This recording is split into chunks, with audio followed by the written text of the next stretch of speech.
जय हिंद साथियों और सभी साथियों को मेरा प्यार भरा नमस्कार। प्रिय साथियों, आज अपना आधुनिक काल में हम पढ़ेंगे द्विवेदी युग, यानी कि आधुनिक काल पढ़ रहे हैं। आधुनिक काल की कविता का आज अपन जो पढ़ने वाले ये दूसरा कालखंड पढ़ने वाले। दूसरे कालखंड का नाम है साथियों क्या है? द्विवेदी काल। इस द्विवेदी काल को साथियों किसे? महावीर द्विवेदी, महावीर प्रसाद द्विवेदी के नाम पर साथियों इसे द्विवेदी युग कहा जाता है।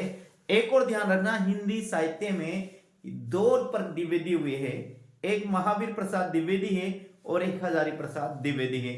तो ये जो द्विवेदी युग है साथियों, ये महावीर प्रसाद द्विवेदी के नाम पर इसका नाम द्विवेदी युग पड़ा है। ये हजारी प्रसाद द्विवेदी के नाम पर नहीं पड़ा है। दूसरी बात, एक और बात करते हैं साथियों, ये जो है आरपीएससी फर्स्ट ग्रेड और सेकंड ग्रेड तो ले तो है ही सही, साथ ही साथ साथियों यदि आप किसी भी प्रकार का कॉलेज प्रोफेसर की है, एमपी वर्ग 1 या वर्ग 2 की है, या यूजीसी नेट या पीजीटी या टीजीटी की है साथियों, किसी भी प्रकार के एग्जाम की तैयारी कर रहे हो हिंदी से टीचर बनने के लिए साथियों, तो यह जो है क्लास है ये इसके आपके लिए रामबाण औषधि साबित होगी। इससे बाहर एक भी प्रश्न नहीं जाएगा, ये मैं आपको पूर्ण विश्वास दिलाता हूं आरपीएससी सेकंड ग्रेड और फर्स्ट ग्रेड के लिए। तो यदि भूल से भी साथियों ये आपके पास क्लास पहुंचती है तो इस क्लास को पूरी ही देखिएगा और अधिक से अधिक शेयर कीजिएगा। साथ साथ मुझे कमेंट के माध्यम से भी बताइएगा क्लास कैसी लगी। तो हम शुरू करते हैं आज क्लास को, और आज क्लास को शुरू कहां से करेंगे? महावीर प्रसाद द्विवेदी। देखो साथियों, अभी तक आपने नहीं पढ़ा तो कोई बात नहीं, लेकिन अब आरपीएससी का फर्स्ट ग्रेड की वैकेंसी फॉर्म अप्लाई हो रहे हैं और सेकंड ग्रेड की वैकेंसी के भी बहुत जल्दी होने वाले हैं, तो अब निश्चित रूप से आप पढ़ने लग जाइएगा।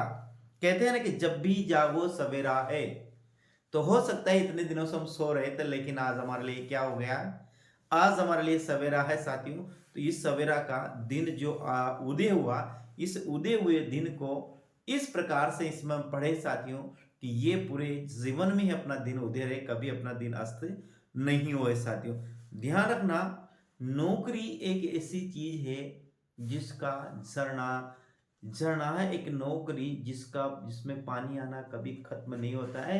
यानी कि आप मरेंगे जिएंगे उसके पहले भी आपको तनख्वाह मिलेंगी, और मरेंगे उसके बाद भी आपको तनख्वाह मिलेगी। तो एक ऐसी चीज बताइए साथियों मेरे से, जो आपको 1 2 3 साल में पढ़ने से इतने पैसे आपको प्राप्त हो सकते हैं। ये जो गरीब और मध्यम वर्ग के लोग हैं उनके लिए नौकरी ही एकमात्र उपाय है। यदि आप योग्यता रखते हो, आप में पढ़ने का जज्बा हो, आज में पढ़ने का उत्साह हो साथियों, तो इसका भरपूर उपयोग करिएगा और निश्चित रूप से नौकरी लगी है। तो हम शुरू करते हैं आज की क्लास को। आज क्लास को कहां शुरू करने वाले हैं? हम करने वाले साथियों द्विवेदी युग से साथियों। इसके पहले साथियों एक बार और मैं आपसे मेरा विनम्र निवेदन है कि यदि आप क्लास में पहली बार तो क्लास को जरूर चैनल को सब्सक्राइब करिएगा। अब देखिए हम शुरू करते हैं महावीर प्रसाद द्विवेदी द्विवेदी युग, जिसे साथियों हम महावीर प्रसाद द्विवेदी के नाम से जिसे द्विवेदी युग दिया गया है साथियों। अब देखिएगा, आदरणीय साथियों यहाँ है आधुनिक, क्या है ध्यान रखिएगा, इसे पढ़ेंगे हम आधुनिक। क्या? तो आधुनिक हिंदी कविता के द्वितीय उत्थान काल को आचार्य शुक्ल ने द्विवेदी युग कहा है। अब ये जो द्विवेदी नाम दिया साथियों, ये भी ध्यान रखना है, ये द्विवेदी किसने दिया नाम दिया? ये आचार्य रामचंद्र शुक्ल ने साथियों इसे द्विवेदी नाम दिया है। ये अपन को ध्यान में रखना है। इस युग में द्विवेदी ने सन 1903 से 1920 तक सरस्वती पत्रिका का संपादन किया। ये पॉइंट आपको याद रखना है, कई बार एग्जाम में आता है कि महावीर प्रसाद द्विवेदी ने सरस्वती पत्रिका का कहां से कहां तक संपादन किया। तो प्रिय साथियों, महावीर प्रसाद द्विवेदी ने सरस्वती पत्रिका का जो संपादन किया 1903 से लेकर 1920 तक का जो समय है, इस समय में महावीर प्रसाद द्विवेदी ने द्विवेदी युग का क्या किया? सरस्वती पत्रिका क्या किया? संपादन किया। यह आपको ध्यान में रखना। आगे बात, डॉक्टर नगेंद्र ने इस युग को जागरण सुधार काल कहा है। यह भी आपको ध्यान रखना है। किसे? महावीर प्रसाद द्विवेदी युग को डॉक्टर नगेंद्र ने क्या कहा है? जागरण सुधार काल। क्या कहा है? जागरण सुधार काल कहा है। इसके पहले जो पढ़ा था अपन साथियों, पढ़ा था भारतेंदु युग। तो भारतेंदु युग को डॉक्टर नगेंद्र ने क्या कहा, क्या नाम दिया? ये दिया साथियों पुनर्जागरण काल। क्या दिया? पुनर्जागरण काल नाम दिया। किसको? भारतेंदु युग को डॉक्टर नगेंद्र ने पुनर्जागरण काल नाम दिया, जबकि द्विवेदी युग को जागरण सुधार काल नाम दिया। ये याद रखना। यानी आधुनिक कविता का जो दूसरा कालखंड है उसे आचार्य रामचंद्र शुक्ल ने तो क्या कहा? द्विवेदी युग कहा। लेकिन डॉक्टर नगेंद्र ने इसको क्या कहा? जागरण सुधार काल कहा। तो आपको ध्यान रखना है, यानी कि जागरण सुधार काल किसे कहा जाता है? द्विवेदी युग को ही साथियों जागरण सुधार काल कहा जाता है। ये भी आपको ध्यान में रखना है। आगे हम बात करते हैं साथियों, देखिए आचार्य द्विवेदी ने इस काल में हिंदी की अशुद्धियों को दूर कर उनका परिष्कार किया। परिष्कार का मतलब क्या हो? शुद्ध करना। यानी कि इस काल में आचार्य महावीर प्रसाद द्विवेदी ने हिंदी में जो अशुद्धियां थी, अशुद्ध जो शब्द थे, अशुद्ध जो वाक्य थे, अशुद्ध जो व्याकरण थी, उसमें क्या उन अशुद्धियों को दूर किया और उसका परिष्कार किया। इसलिए इस काल को परिष्कार काल के नाम से भी जाना जाता है। तो अब कितने काल हो गए साथियों? एक तो हो गया द्विवेदी युग हो गया, एक जागरण सुधार काल हो गया और एक परिष्कार काल हो गया।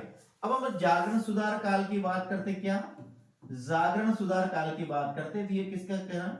ये कहा डॉक्टर नगेंद्र ने। किसने कहा? डॉक्टर नगेंद्र ने। और यदि परिष्कार काल की बात करते साथियों, किसके?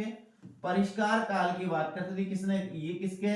ये महावीर प्रसाद द्विवेदी के प्रयासों से साथियों इसको परिष्कार काल भी कहा जाता है, क्योंकि हिंदी में जो अशुद्धियां थी उन अशुद्धियों में जो सुधार किया तो किसने किया? वो महावीर प्रसाद द्विवेदी ने किया।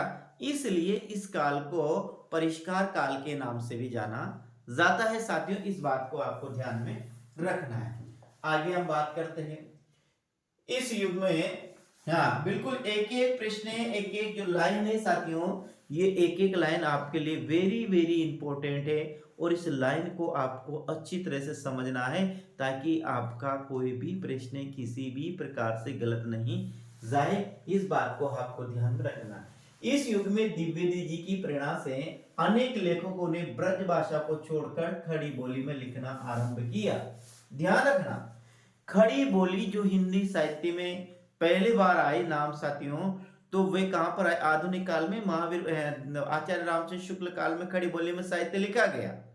लेकिन वह ध्यान रखिएगा, उसमें जो साहित्य लिखा गया उस साहित्य में यानी कि भारतेंदु हरिश्चंद्र का जो काल है उसमें जो पद्य की भाषा थी वो तो थी खड़ी, वो तो की क्या ब्रज भाषा, और गद्य की जो भाषा थी साथियों वो थी खड़ी बोली। लेकिन द्विवेदी युग में गद्य और पद्य दोनों की जो भाषा थी साथियों वो क्या थी?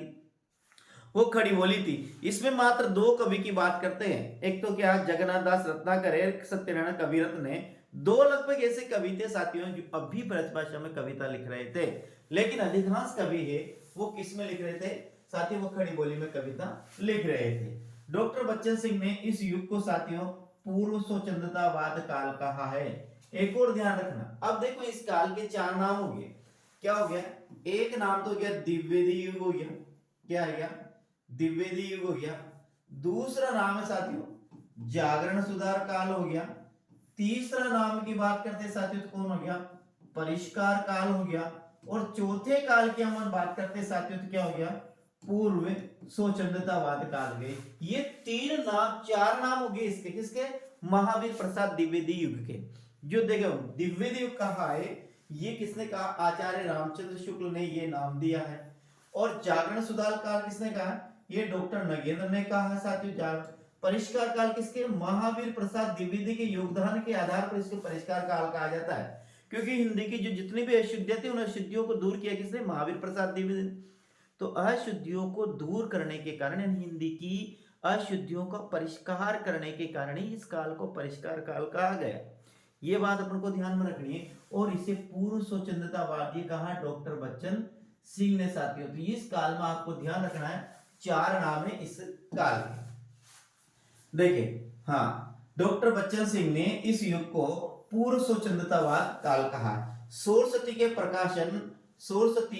प्रकाशन 1900 से दिव्य युग का आरंभ माना जाता है।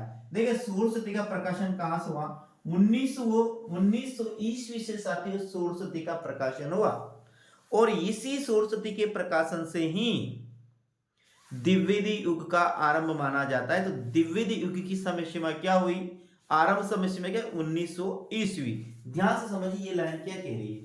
सरस्वती के प्रकाशन 1900 से द्विवेदी युग का आरंभ माना जाता है और झरना के प्रकाशन 1918 से अंत माना जाता है। अब ध्यान रखिएगा झरना का प्रकाशन कब हुआ? ये झरने का प्रकाशन हुआ 1918 में और सरस्वती का प्रकाशन कब हुआ? 1900 में। तो 1900 लेकर साथियों 1918 तक की जो कालावधि है क्या है? 1900 लेकर 1918 तक की जो कालावधि है इस अवधि को क्या कहा जाता है साथियों? दिव्यद्वीप कहा जाता है। कहां से? 1900 से लेकर 1918 का जो समय है उसे ही द्विवेदी युग के नाम से जाना जाता है। इस बात का ध्यान रखना क्योंकि 1900 से सरस्वती पत्रिका क्या हुआ? प्रकाशन हुआ और 1918 में किसका? झरना से साथियों ये झरना का प्रकाशन हुआ। तो ये झरना के प्रकाशन से ही दिव्यद्वीप का अंत माना जाता है और प्रारंभ माना जाता है वो 1900 ईस्वी से माना जाता है। ये आपको ध्यान में रखना है। सरस्वती का प्रकाशन, सरस्वती पत्रिका का प्रकाशक और मालिक इंडियन प्रेस इलाहाबाद के सरस्वती बाबू चिंतामणि थे। ध्यान रखना इंडियन सरस्वती पत्रिका का एक तो कौन? प्रकाशक, और इसका जो मालिक कौन था? Indian press Allahabad. किसका?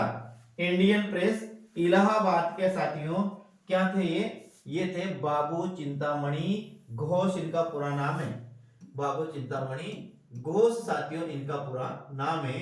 तो सरस्वती का यदि प्रकाशक पूछा जाए तो कौन थे? बाबू चिंतामणि घोष। मालिक पूछा जाए कौन थे? बाबू चिंतामणि घोष। और इसके किस प्रेस ने साथ ही उसका प्रकाशित किया था? वो नाम रखा इंडियन प्रेस। और ये कहां से प्रकाशित होती? ये इलाहाबाद से प्रकाशित होती थी। ये भी आपको ध्यान रखना है। ये पूरी लाइन आपको ध्यान रखने हैं कि सरस्वती पत्रिका का प्रकाशक और मालिक इंडियन प्रेस इलाहाबाद के सौर स्वामी बाबू चिंतामणि घोष थे साथियों, आपको ध्यान रखना है। ऐसे आपको याद रखना है। हम आगे इसके बारे में बात करते हैं साथियों। देखो ये जो क्लास है आधा घंटे की, यदि आपने साथियों यदि रोजाना आधा घंटा इस क्लास को चैनल को दे दिया तो मैं आपको पूर्ण विश्वास दिलाता हूं कि आपका हिंदी साहित्य का जो इतिहास है केवल अब अपना केवल आधुनिक काल बचा, ये आधुनिक काल आपको चुटकियों में याद हो जाएगा, लेकिन आप बने रहेगा तब है। और ये क्लास आप तक पहुंचती है तो मानिएगा ये आपका अहोभाग्य है तो आप तक ये क्लास पहुंच रही है। ऐसा सटीक और सुंदर साथियों शायद ही आपको किसी ने पढ़ाया होगा। देखिए हम आगे बात करते हैं। हमने देखिए क्या लिखा हुआ कि उन्होंने 1900 ईस्वी में हिंदी में मासिक पत्रिका निकालने का निश्चय किया और संपादन के लिए नागरिक प्रचारणी सभा काशी से अनुरोध किया। ध्यान रखना किन्होंने? बाबू चिंतामणि घोष ने 1900 ईस्वी में हिंदी में क्या मासिक पत्रिका निकालने का क्या किया? निश्चय और संपादन के लिए नागरिक प्रचारणी सभा काशी से क्या किया? निवेदन किया, अनुरोध किया। सभा के लिए एक संपादक मंडल का गठन किया गया जिसमें बाबू श्याम सुंदर दास, जगन्नाथ दास रत्नाकर, कार्तिक प्रकाश खत्री, किशोरीलाल गोस्वामी को सम्मिलित किया गया। क्या? सभा के लिए एक संपादक मंडल का गठन किया गया। संपादन के लिए होगा क्या? सभा के लिए एक संपादन, यहां पे देखिए संपादक प्रकाशक के लिए होगा साथियों, यहाँ प्रकाशक या संपादन के लिए एक संपादक मंडल का गठन किया गया। यानी सरस्वती पत्रिका के संपादन के लिए, किसके? सरस्वती पत्रिका के संपादन के लिए, सरस्वती पत्रिका के लिए एक संपादक मंडल का गठन किया गया जिसमें कौन कौन थे? एक थे साथियों बाबू श्याम सुंदर दास थे दूसरे की बात करते साथियों जगन्नाथ दास रत्नाकर थे। तीसरे की बात करते साथियों तो कार्तिक प्रकाश खत्री थे। और चौथे की अपन बात करते साथियों तो चौथे अपन थे किशोरीलाल गोस्वामी। इन चारों को संपादक मंडल में शामिल किया गया। यानी कि सरस्वती पत्रिका का जो संपादक मंडल बनाया गया उसमें 4 व्यक्तियों को स्थान दिया गया। ये 4 व्यक्ति आपको ध्यान रखना है। एक थे बाबू श्याम सुंदर दास, जगन्नाथ दास रत्नाकर, कार्तिक प्रसाद खत्री और किशोरीलाल गोस्वामी आते हैं। आगे हम बात करते हैं साथियों 1900 ईस्वी में इस मंडल ने पत्रिका का संपादन किया। कहां से? 1900 से इस पत्रिका का यानी सरस्वती पत्रिका का, इसका सरस्वती पत्रिका का जो प्रकाशन होता है वो कब से होता है? 1900 ईस्वी से होता है साथियों, ध्यान रखना। अब एक और बात ध्यान रखना, 1901 से 1902 में बाबू श्याम सुंदर दास ने सरस्वती पत्रिका का संपादन किया। अब ध्यान रखना साथियों, देखो सरस्वती पत्रिका का प्रकाशन होता है 1900 से, तो 1900 पहला प्रकाशन 1901 से लेकर 1902 का तक जो किया किसने किया? बाबू श्याम सुंदर दास ने इसका प्रकाशन संपादन किया। फिर साथियों दूसरा 1903 से लेकर 1920 तक जो संपादन किया ये किसने किया? ये महावीर प्रसाद द्विवेदी ने किया। आपको ध्यान रखना, महावीर प्रसाद द्विवेदी ने साथियों इसका संपादन किया। इसका सरस्वती पत्रिका का। सरस्वती पत्रिका क्या थी? ये मासिक पत्रिका थी, यानी कि महीने में एक बार निकलती थी साथियों। तो ध्यान रखना 1901 से 1920 में बाबू श्याम सुंदर दास ने सरस्वती पत्रिका का संपादन किया और 1903 से 1920 तक महावीर प्रसाद द्विवेदी ने सरस्वती पत्रिका के संपादक रहे साथियों। ये आपको महावीर प्रसाद द्विवेदी ने सरस्वती पत्रिका का संपादन कहां से कहां तक किया? तो 1903 से लेकर 1920 तक साथियों महावीर प्रसाद द्विवेदी ने सरस्वती पत्रिका का क्या किया? संपादन किया। आगे हम बात करते हैं। अब अपने पहला आता है साथियों महावीर प्रसाद द्विवेदी। इसको हम कल पढ़ेंगे साथियों। आज इतना ही। कैसा लगा कमेंट के माध्यम जरूर पता कर जाइएगा। इसमें जितने भी कवि है साथियों वो सब कवि पढ़ेंगे। महावीर प्रसाद द्विवेदी पढ़ेंगे। महावीर प्रसाद द्विवेदी के बाद अपना अगला कवि कौन आता है? अयोध्या सिंह उपाध्याय हरिओद पढ़ेंगे। इसके बाद अयोध्या सिंह उपाध्याय हरिओद के बाद बात करते हैं साथियों, तो देखिएगा राय देवी प्रसाद पूर्ण पढ़ेंगे। राय देवी प्रसाद के पूर्ण की बात करते हैं साथियों, तो अगला जो कवि आता है रामचरित उपाध्याय आता है। रामचरित उपाध्याय की बात करते हैं रामनरेश त्रिपाठी आता है। रामनरेश त्रिपाठी के बाद गया प्रसाद शुक्ल सनेही आते हैं। फिर इसके बाद बात करते हैं माखनलाल चतुर्वेदी आते हैं साथियों। शिया रामचरण गुप्त आते हैं और बालकृष्ण शर्मा नवीन आते हैं। सुभद्रा कुमारी चौहान है। सोहनलाल द्विवेदी है। बाल मुकुंद गुप्त है। फिर ये मैथिली शरण गुप्त 13वें नंबर पर आते हैं साथियों, अपना मैथिली शरण गुप्त आते हैं। मैथिली शरण गुप्त की बात करते हैं साथियों, तो देखिए ये पूरा मैथिली शरण गुप्त का जीवन परिचय है। फिर आते हैं नाथूराम शर्मा शंकर। कौन आते हैं? नाथूराम शर्मा शंकर आते हैं साथियों। और नाथूराम शर्मा शंकर बात है लाला भगवान दीन है। लाल भगवान दीन नहीं है ये साथियों, लाला भगवान दीन आते हैं 15 नंबर पर। 16 नंबर पर गिरधर शर्मा नवरत्न आते हैं, झालरापाटन झालावाड़ के निवासी थे। 17 पर आते हैं जगन्नाथ दास रत्नाकर आते हैं, ये भी अपन पढ़ेंगे। फिर आते हैं 18 पर साथियों सत्यनारायण कविरत्न आते हैं, ये भी अपन पढ़ेंगे। फिर द्विवेदी क्या आती है? विशेषता। ऐसे अपन देखते हैं द्विवेदी में 18 कवियों को पढ़ेंगे। यदि रोजाना साथियों 3-4 कवियों को पढ़ेंगे तो ये द्विवेदी को अपना लगभग इसमें लगभग साथियों अपना 1 सप्ताह हो जाएगा द्विवेदी युग में। इसके बाद द्विवेदी के बाद छायावाद आएगा। छायावाद के बाद फिर क्या आएगा? प्रगति प्रयोगवाद आएगा। फिर प्रगतिवाद आएगा। छायावाद के बाद आता है प्रगतिवाद, फिर प्रयोगवाद आएगा। नई कविता आएगी, साठोत्तरी कविता आएगी। ये सब पढ़ेंगे साथियों, और लेकिन इसको अब समाप्त कर देंगे। तो ये आज की क्लास थी साथियों। मैं उम्मीद करता हूँ कि आज की क्लास आपको बेहतरीन लगी होगी। यदि हर क्लास बहुत अच्छी है लेकिन साथियों आप वीडियो को शेयर और लाइक नहीं करते हो, शेयर और लाइक जरूर करते हुए जाएगा वीडियो में, यह भूल मत करिएगा साथियों। तो जय हिंद, गुड नाइट मेरे साथियों। कल फिर मिलते हैं अगली क्लास में। राम राम साथियों।